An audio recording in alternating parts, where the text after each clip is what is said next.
پر درود پاک پڑھو تمہارا درود مجھ تک پہنچتا ہے۔ صلو علی الحبیب صلی اللہ تعالی علی محمد صلی اللہ تعالی علیہ وسلم۔ پھوڑے کا آپریشن۔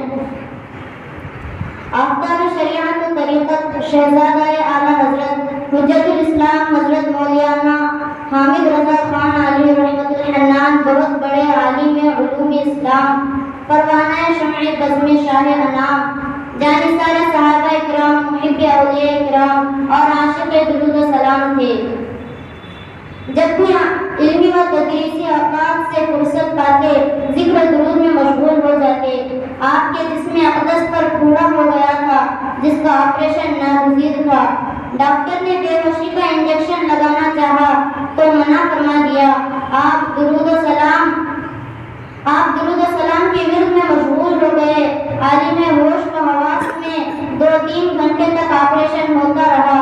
درود شریف کی برکت سے کسی قسم کی تکلیف کا آپ نے اظہار نہ ہونے دیا۔ صلو علی الحبیب صلی اللہ تعالی علی محمد صلی اللہ علیہ وسلم۔ قبر پر مٹی ڈالنے والے کی مغفرت ہو گئی۔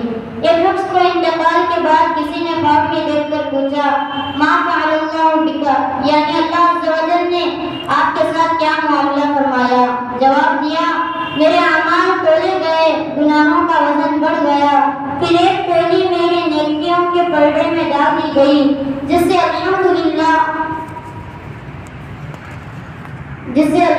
عز و جل میری نیکیوں کا پردہ بھاری ہو گیا اور میری بخشش ہو گئی۔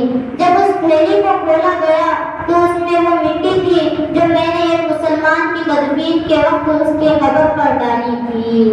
صلو علی الحبیب صلی اللہ تعالی علی محمد صلی اللہ علیہ وسلم۔ کسی نے سچ کہا ہے، اللہ عز و جل کی رحمت قیمت نہیں بہانہ تلاش کرتی ہے۔ قبر پر مٹی ڈالنے کا طریقہ۔ مسلمان کی قبر پر مٹی ڈالنا مستحب ہے، اس کا طریقہ بھی سماعت فرما لیجئے۔ قبر کے سرہانے کی طرف سے دونوں ہاتھ سے مٹی اٹھا کر 3 مرتبہ ڈالیے، پھر بار ڈالتے ہوئے وقت پہلی بار ڈالتے ہوئے منہا خلقناکم اور دوسری بار وفیہا نعیدکم اور تیسری بار ومنہا نخرجکم تارۃ اخری پڑھتے وغیرہ سے ڈالیے۔ پھر اب باقی مٹی پھوڑے وغیرہ سے ڈال دیجیے۔ قبر کے حاضر میں گروہ بازاری۔ امیر المؤمنین حضرت سیدنا عثمان غنی رضی اللہ تعالیٰ عنہ جب کسی کے قبر پر تشریف لاتے تو اس قدر ہوتے کہ آپ رضی اللہ تعالیٰ عنہ کی داڑھی مبارک تر ہو جاتی۔ عرض کی گئی، جنت و دوزخ کا تذکرہ کرتے وقت آپ نہیں روتے مگر قبر پر بہت روتے ہیں، اس کی وجہ کیا ہے؟ فرمایا، میں نے نبی کریم صلی اللہ علیہ وسلم سے سنا ہے، قبر آخرت کی سب سے پہلی منزل ہے۔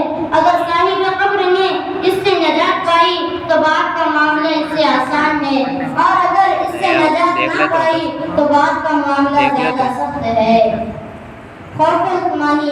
اللہ ذو النورین جامع القرآن حضرت سیدنا عثمان بن عفان رضی اللہ تعالیٰ عنہ کا خوف رحمان خدائے رحمان ان کا لقب اس لیے ذو النورین تھا کہ ان کے نکاح میں رحمت کونین صاحب قاب قوسین نانہ حسنین صلی اللہ علیہ وسلم کی ایک بعد دیگر 2 شہزادیاں تھیں۔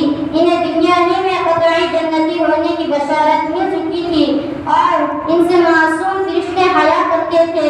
اس کے باوجود قبر کی ہولناکیوں کو اور اندھیریوں کے بارے میں بے انتہائی خوف زدہ رہا کرتے تھے۔ خوف خدا عز و جل کے غلبہ کے موقع پر ایک بار ارشاد فرمایا، اگر مجھے جنت و جہنم کے درمیان لایا جائے اور یہ معلوم نہ ہو کہ ان دونوں میں سے کس میں جاؤں گا تو میں وہی راہ ہو جانا پسند کروں گا۔ کاش میری ماں نے مجھے نہ جنی ہوتی۔ افسوس، 100 کروڑ افسوس، ہمارے دلوں پر گناہوں کی تہمیں جم چکی ہیں، حالانکہ یقینی طور پر معلوم ہے کہ موت آ کر رہے گی۔ عین ممکن ہے آج ہی آ جائے اور ہم قبر میں اتار دیے جائے۔ یہ بھی جانتے ہیں کہ رات کو بجلی فیل ہو جائے تو دل گھبراتا اور اندھیرا کاٹ پاتا ہے، اس کے باوجود قبر کے ہولناک اندھیرے کا کوئی احساس نہیں۔ امیر المؤمنین حضرت سیدنا عمر فاروق اعظم رضی اللہ تعالیٰ عنہ قطعی جنتی ہونے کے باوجود خوف خدا مندی عز و جل سے لرزاں و ترساں رہا کرتے